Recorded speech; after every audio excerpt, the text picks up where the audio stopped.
आज optical instrument शुरू करेंगे और इसमें हमें 3 चीज़ें पढ़नी हैं। एक तो सिंपल माइक्रोस्कोप, फिर कंपाउंड माइक्रोस्कोप, फिर टेलीस्कोप। और आई के बारे में आप पढ़ लीजिएगा, वो भी एक ऑप्टिकल इंस्ट्रूमेंट होता है, तो आई के बारे में आप खुद पढ़ लीजिएगा। तो अभी फ़िलहाल ऑप्टिकल इंस्ट्रूमेंट में सबसे पहले मैं आपको बता रहा हूँ कि विजुअल एंगल क्या होता है। देखो, विजुअल एंगल का मतलब है, जैसे मान लो ये रेटिना है, ये आपका आई लेंस है। अभी हम सिर्फ नेकेड आई से देख रहे हैं, और ये है ऑप्टिकल सेंटर जो आई लेंस है। और मान लो कि यहाँ पर कोई ऑब्जेक्ट रखा है जिसकी हाइट कुछ है, तो ये ऐसे जा रहा है और एक लाइट रे ऐसे जाके यहाँ जा रही है। तो ये जो थीटा है यही विजुअल एंगल है, और ये विजुअल एंगल जितना बड़ा होगा रेटिना पर उतनी बड़ी इमेज बनेगी, या यूँ कह लीजिए उसकी मैग्नीफिकेशन उतनी ज़्यादा होगी। तो जो ऑप्टिकल इंस्ट्रूमेंट्स होते हैं, इनका मेन वर्क क्या होता है कि ये विजुअल एंगल को बढ़ाने का काम करते हैं, ठीक है। और ये विजुअल एंगल मैक्सिमम कब होता है? जब ऑब्जेक्ट को हम नियर पॉइंट पे रखते हैं। नियर पॉइंट मतलब कैपिटल डी, नियर पॉइंट का मतलब डी, और इस डी की वैल्यू नॉर्मली जो एवरेज लोग होते हैं उनके लिए 25 सेंटीमीटर होता है। अब यही नियर पॉइंट जो बच्चे होते हैं, है ना, बच्चे, उनके लिए लगभग ये 7 से 8 सेंटीमीटर तक होता है।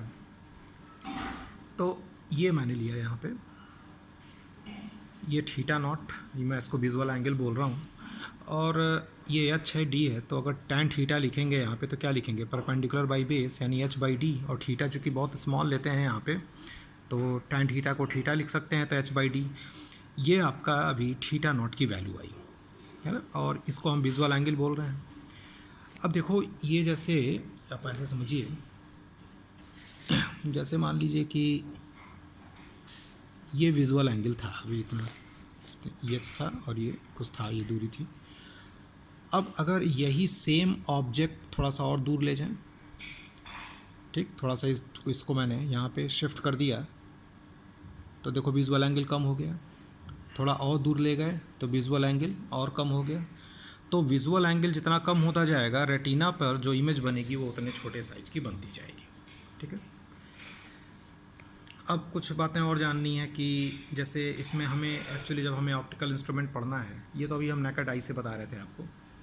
अब जैसे पहला मैं ले रहा हूँ कि सिंपल माइक्रोस्कोप। देखो, सिंपल माइक्रोस्कोप, सिंपल एक लेंस है। तो जो ऑप्टिकल इंस्ट्रूमेंट की प्रॉब्लम्स हैं उसको आप बहुत अलग सा चीज़ समझ के मत पढ़िए। तो वो जो लेंस होता है बिल्कुल वैसे ही पढ़ना है, बिल्कुल वही फार्मूले यूज़ करने हैं। 1/v - 1/u = 1/f, बिल्कुल वैसे ही साइन कन्वेंशन यूज़ करना है, कोई नई चीज़ नहीं आएगी।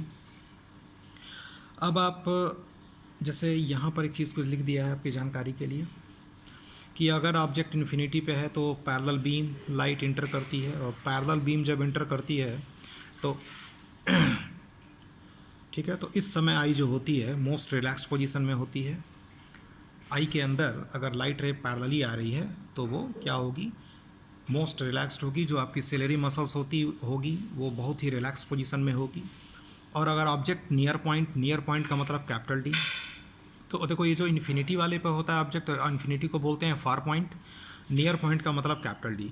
तो जब ऑब्जेक्ट नियर पॉइंट पे होगा तो आई जो होगी उस समय सबसे ज़्यादा स्ट्रेन पोजीशन में होगी, यानी लीस्ट रिलैक्स पोजीशन में होगी, और उस केस में विजुअल एंगल मैक्सिमम होगा। ये नेकेड आई से देखने का काम मैं बता रहा हूँ।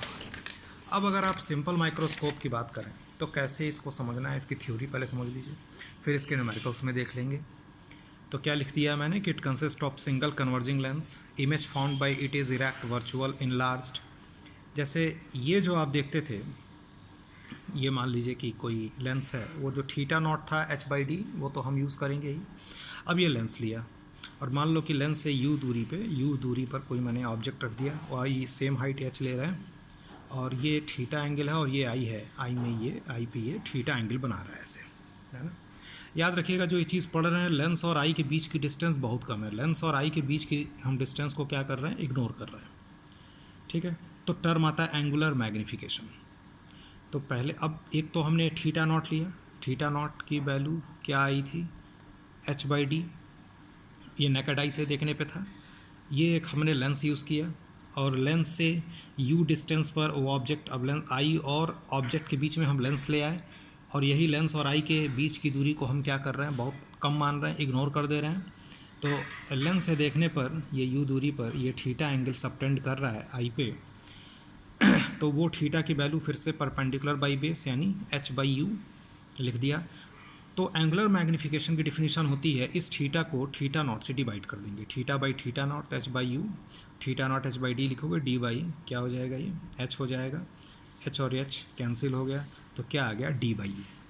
तो angular magnification D by you. अब हम दो केसेस लेंगे और हमेशा टेलीस्कोप में भी यही लेंगे और कंपाउंड माइक्रोस्कोप में भी यही लेंगे। ये दो केसेस होंगे, पहला होगा नॉर्मल एडजस्टमेंट और दूसरा होगा least distance of clear vision. देखो नॉर्मल एडजस्टमेंट में हमेशा इमेज जो होती है इन्फिनिटी पे बनती है, और आपको ये पता है कि जब इमेज इन्फिनिटी पे बनती है तो जो ऑब्जेक्ट डिस्टेंस होता है वो फोकस के बराबर होना चाहिए, फोकल लेंथ के बराबर होना चाहिए, ठीक है। तो जैसे आपने मैग्नीफिकेशन क्या बताया भाई, डी बाई यू है, डी बाई यू बनाया आपने। अब है क्या इसके बाद कि जब नॉर्मल एडजस्टमेंट होगा, यानी ऐसे जैसे आई के अंदर जो लाइट रे जानी चाहिए तो वो पैरेलली जानी चाहिए, ऐसे ये पैरेलली आई के अंदर जानी चाहिए, और आई इस केस में लीस्ट स्ट्रेंड होगा, सिलेरी मसल्स जो होंगी सबसे रिलैक्स कंडीशन में होंगी। यानी कहने का ये मतलब हुआ कि जो ऑब्जेक्ट होना चाहिए वो कहाँ पे होना चाहिए, फोकस पे होना चाहिए। यानी ये जो यू की दूरी है जब वो एफ के बराबर होगी तभी इमेज कहाँ बनेगी, इन्फिनिटी पे। यानी जो लाइट रे आई के अंदर जाएगी इस ऑप्टिकल इंस्ट्रूमेंट की हेल्प से, वो कैसी जाएगी, पैरेलली जाएगी। याद करिए आपको मैंने जब रे डायग्राम बताया था लेंस में, तो याद करिए मैंने बताया था कि जैसे ये मान लीजिए कि लेंस है और ये ऑब्जेक्ट है, तो लाइट रे यहाँ से कैसे निकलती है, पैरेलली निकलती है, इस तरह से ये पैरेलली निकलती है। तो पैरेलल कब जाएगी, जब ये जो u है ये दूरी किसके बराबर हो, f के बराबर हो। तो जो आपका मैग्नीफिकेशन हो गया, पहले क्या था, d बाई यू था और u की जगह पर क्या रख दिया, f। तो in case of normal adjustment जो u की वैल्यू होनी चाहिए ये f के बराबर होनी चाहिए, ठीक है। तो उस केस में नॉर्मल एडजस्टमेंट में m बराबर क्या आ गया, d बाई एफ, ठीक, ध्यान रखेंगे, फार्मूले याद भी कर लेंगे। दूसरा है least distance of clear vision. देखो इसमें जो इमेज बनती है हमेशा वर्चुअल बनती है, और लेंस के अंदर अगर आपको वर्चुअल इमेज बनाना है लेंस में अगर वर्चुअल इमेज बनाना है तो ऑब्जेक्ट को हमको ऑप्टिकल सेंटर और फोकस के बीच में रखना होगा, ठीक है। तो जैसे इसका जो इमेज बनेगा वो ऐसे बनता है, ये मान लीजिए कि लेंस है, ये ऑप्टिकल सेंटर है, ऑब्जेक्ट यहाँ रखा, फोकस तब यहाँ होगा, और ये जो दूरी है ऑप्टिकल सेंटर से ऑब्जेक्ट की ये u है। अब ये लाइट रे इधर से जाएगी, ऐसे जाएगी, और ये इस तरह से, ये ऐसे, ये बीच की दूरी बढ़ती जाएगी और इसको आप पीछे की तरफ बढ़ा देंगे, ठीक है। पीछे की तरफ बढ़ा देंगे तो ये डिस्टेंस क्या हो जाएगा, d हो जाएगा। तो इसमें रे डायग्राम ये बन जाएगा। तो अब d बाई यू हमको निकालना है, तो हम क्या करेंगे कि लेंस फार्मूला यूज़ करेंगे। ये तरीका सीख लीजिए, इम्पॉर्टेंट है। कभी कभी क्वेश्चंस में फार्मूले से काम नहीं बनता है तो कहीं कहीं इससे भी क्वेश्चन सॉल्व करने पड़ते हैं। अब आप देखिए यहाँ पर ये जो है डायरेक्शन ऑफ इंसिडेंट रे है, ये मैंने दिखा भी रखा है डायग्राम यहाँ पे। ये डायरेक्शन ऑफ इंसिडेंट रे है, इमेज यहाँ पर बनी तो ये दूरी क्या होगी, डी होगी, least distance of clear vision पे यानी डी पे बनना है। और यहाँ से जो ये दूरी है ये यू है ना। तो भी की जगह पर क्या रखेंगे, माइनस डी, भी बराबर क्या होगा, माइनस डी, यू की जगह पर माइनस यू, तो ये 1/u हो जाएगा, और ये फोकल लेंथ एफ रहेगा। और मैग्नीफिकेशन था क्या, d बाई यू था ना, तो हम क्या करें कि दोनों तरफ d से मल्टीप्लाई कर दें, तो d से मल्टीप्लाई करेंगे तो ये हो जाएगा, ठीक है। अब ये 1 हो गया, उधर जाके जुड़ गया, तो d बाई यू की वैल्यू कितनी आ गई, 1 प्लस डी बाई एफ। तो इस केस में least distance of clear vision है, उसमें एंगुलर मैग्नीफिकेशन की फार्मूला क्या आ गया, 1 प्लस डी बाई एफ आ गया, ठीक है। और इसमें क्या होता है कि सिंपल माइक्रोस्कोप में जो मैग्नीफिकेशन होती है, मैग्नीफाइंग पावर को जो होती है उसको हम x से दिखाते हैं, x लिखते हैं। जैसे मान लो किसी का मैग्नीफिकेशन 4 है तो सिंपल जो कॉमर्शियली जब खरीदने जाते हैं तो उसको हम 4x इस तरह से लेते हैं, या 4 क्रॉस बोल दीजिए आप, है ना। अब इसके बाद आपको एक दो मैं न्यूमेरिकल बोल रहा हूँ, सॉल्व करके भी दिखा दे रहा हूँ। न्यूमेरिकल लिखा नहीं हुआ इसमें, आप सुन लीजिए। क्वेश्चन ये है कि an object is seen through a simple microscope of focal length 12 centimetre. Find angular magnification produced if the image is formed at the near point of the eye which is at 25 centimetre from it. ठीक है, देखो question में focal length क्या दिया है 12 centimetre, बोल रहा है कि इमेज नियर पॉइंट पे बन रही है यानी 25 सेंटीमीटर पे बन रही है। तो मैग्नीफिकेशन पूछा, तो मैग्नीफिकेशन का क्या फार्मूला होगा 1+d/f। ठीक, तो ये आपका आंसर आ जाएगा और ये लगभग आप सॉल्व करेंगे। ठीक है, तो देख लीजिएगा क्या आ रहा है, ये है ना, ये आप सॉल्व करके देख लीजिएगा। लगभग ये 37/12 है ना, सॉल्व करके 3 के आसपास कुछ वैल्यू, 3 से थोड़ी सी ज़्यादा आएगी। ठीक है, तो ये पहला क्वेश्चन। दूसरा एक क्वेश्चन और बोल रहा हूँ मैं। क्वेश्चन बोला है कि एक 10 डायोप्टर का लेंस है, बोला है कि 10 डायोप्टर का लेंस है which is used as magnifier. तो देखो ये पावर दे दिया, तो पावर से आपको क्या मिल जाएगा, पहले फोकल लेंथ मिल जाएगा। तो फोकल लेंथ आप सॉल्व करिए, तो 1/p यानी 1/10 यानी ये 10 सेंटीमीटर हो जाएगा सीधे। 1/10 मीटर था, तो सेंटीमीटर में निकालेंगे तो क्या हो जाएगा 10 सेंटीमीटर। फिर से सुन लीजिए सवाल, बोला है कि 10 dioptre lens is used as magnifier, where should the object be placed to obtain maximum angular magnification. अब मैक्सिमम एंगुलर मैग्नीफिकेशन के लिए बोला था मैंने कि ऑब्जेक्ट को नियर पॉइंट पे रखा जाता है। ठीक है, तो नियर पॉइंट निकालने के लिए आपको फार्मूला क्या यूज़ करना पड़ेगा,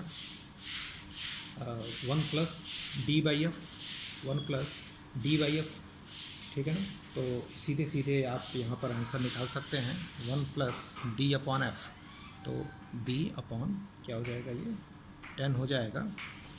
ठीक है, तो इसको आप सॉल्व कर लीजिएगा। अब अगला जो चीज़ हमें यूज़ करना है, अगला जो पॉइंट हमें यूज़ करना है वो पढ़ना है कि, अच्छा एक क्वेश्चन और भी बोल देता हूँ। इसमें एक क्वेश्चन और है, देख लीजिए, आप लगा लेंगे इसको। A small object is placed at distance of 3.6 centimetre from a magnifier of focal length. एक लेंस है जिसका फोकल लेंथ 4 सेंटीमीटर है। ठीक है, और ये 3.6 सेंटीमीटर पे रखा हुआ है ऑब्जेक्ट को और फोकल लेंथ 4 सेंटीमीटर दिया है, तो फाइंड पोजीशन ऑफ इमेज, तो हो जाएगा। अब ये अगर मैग्नीफायर ये सब करके बोलता है तो कुछ नहीं, बस आपको वही फार्मूला यूज़ करना है, 1/v - 1/u = 1/f।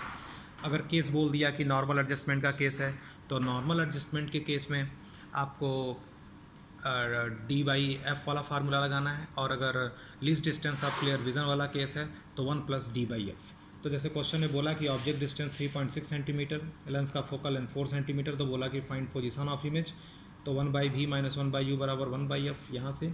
फिर पूछा कि लीनियर मैग्नीफिकेशन, तो यार सिंपल लीनियर मैग्नीफिकेशन v/u होता है ना। और एंगुलर मैग्नीफिकेशन पूछेगा, याद कर लिखिएगा, लीनियर मैग्नीफिकेशन और एंगुलर मैग्नीफिकेशन दोनों अलग अलग चीज़ है। तो लीनियर मैग्नीफिकेशन पूछेगा तो v/u, और अगर एंगुलर मैग्नीफिकेशन पूछा तब वो θ/θ0 वाला फार्मूला यानी d/u वाला फार्मूला या d/f या 1+d/f आप यूज़ करिएगा। तो लीनियर मैग्नीफिकेशन और एंगुलर मैग्नीफिकेशन का मेरे ख्याल से आपको अंतर समझ में आ गया होगा। अब इसके बाद जो अगला लेक्चर होगा वो आपके कंपाउंड माइक्रोस्कोप पे बेस्ड होगा।